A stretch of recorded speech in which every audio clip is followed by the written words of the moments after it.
مصطفیٰ کے پیار کا دے رہی ہے۔ اللہ اکبر، میرے حضور علیہ التحیۃ والثناء جب گئے ہیں قرآن مصطفیٰ نے پڑھنا شروع کیا ہے، ادھر پیغمبر اسلام قرآن پڑھ رہے ہیں۔ میرے نبی نے جانے کے بعد کسی کا گریبان پکڑ کے نہیں کہا تھا تو میرا کلمہ پڑھ کے مسلمان ہو جا، کسی پہ پتھر مار کے مصطفیٰ نے نہیں کہا تھا، کسی سے سخت لہجے میں میرے نبی نے نہیں کہا تھا تو کلمہ پڑھ کے مسلمان ہو جا۔ آج بھی دین کو بدنام کر دیا ہے کچھ ظالموں نے کہ تمہارا اسلام تلوار کے زور کا ڈھیلا ہے۔ میں کہتا ہوں حضور کی سیرت طیبہ پڑھو تو صحیح، میرے کریم آقا ہے علیہ التحیۃ والثناء نے کسی کا گریبان پکڑ کے نہیں کہا تو میرا کلمہ پڑھ لے۔ میرے حضور نے تو بڑی محبت کے انداز میں کہا تھا، مسکرا کے مصطفیٰ قرآن سنا رہے تھے لیکن کون سا صلہ دیا ہے وہ بھائی آج ذرا سوچو تو صحیح۔ میرے حضور علیہ السلام قرآن پڑھ رہے ہیں۔ آج میں تم سے پوچھنا چاہتا ہوں، آپ نے حضور سے کہ ناصر میاں کو عزت کے ساتھ میں یہاں بلایا یا قاری شکیل صاحب اپنے گھر سے چل کے آپ کی مسجد آئے، آپ کو دین کی دعوت اگر دینے لگے اور آپ اگر ان کے پتھر مارے تو پھر یہ آپ کو الٹا جواب بھی دیں گے اور ہو سکتا ہے کہ جیل تک پہنچا دیا جائے، لیکن باہر میرے کریم آقا علیہ السلام قرآن پڑھ رہے ہیں۔ میرے نبی نے کسی پہ کسی کے اوپر ہاتھ نہیں اٹھایا، کسی سے سخت لہجے میں بات نہیں کی ہے۔ میرا نبی قرآن پڑھ رہا ہے لیکن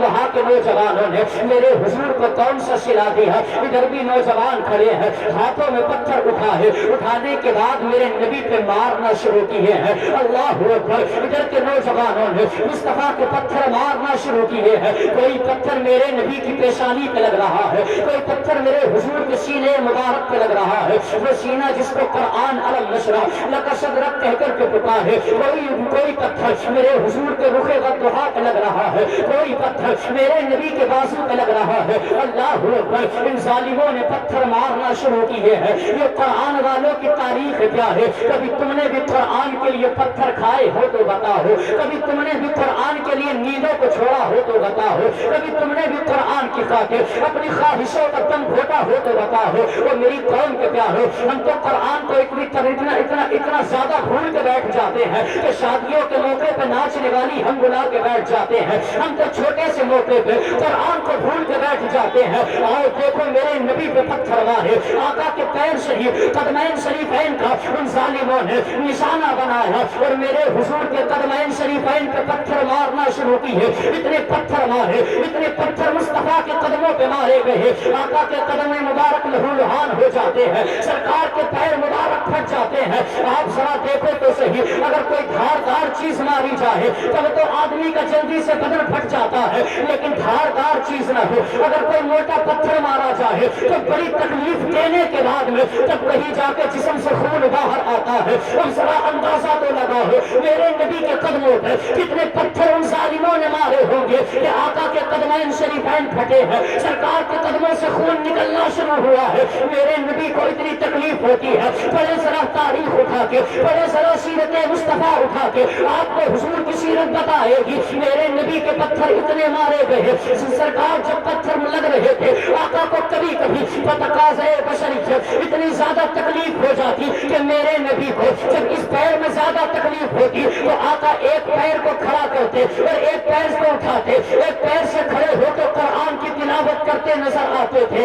اس کے بعد جب اس پیر میں تکلیف ہوتی آقا اس پیر کو کھڑا کرتے اور دوسرے سے قرآن پڑھتے نظر آتے تھے۔ تم نے کیا کیا ہے قرآن کے لیے؟ ذرا تم کلیجے پہ ہاتھ رکھ کے اپنی زندگی کا وہ آسما تو کرو، کبھی رات میں تنہائی میں بستر میں لیٹ کے تم بھی تو سوچو تم نے کیا دیا ہے قرآن کو، تم نے کیا کیا ہے قرآن کے خاطر۔ میرے نبی کے ایک قدم میں تکلیف ہوتی آقا دوسرا قدم اٹھا کے قرآن پڑھتے، اس قدم میں تکلیف ہوتی آقا پھر یہ قدم اٹھا کے قرآن پڑھتے، اور جب بتقاضۂ بشریت تکلیف بہت زیادہ ہوتی سرکار اپنے آپ زمین پر تشریف فرما ہو جاتے تھے، آقا زمین پہ بیٹھ جاتے تھے، پھر بھی ان ظالموں کو حیا نہ آتی۔ یہ میرے نبی کے ان بازوؤں میں ہاتھ ڈالتے اور ہاتھ ڈالنے کے بعد پھر اس سرکار کو اوپر اٹھاتے، کھڑا کر دیتے اور پھر میرے حضور پہ پتھر مارے جاتے تھے۔ اور کبھی تو دیکھو فرشتوں نے آ کے کہا تھا یا رسول اللہ آپ اجازت مرحمت فرما دیں، آقا آپ ایک مرتبہ عطا تو کریں اجازت، یا رسول اللہ ہم دونوں پہاڑیوں کو ایک جگہ ملا ڈالیں گے اور ملانے کے بعد ان کا سرما بنا دیں گے۔ میرے نبی کا اخلاق کریمانہ دیکھو،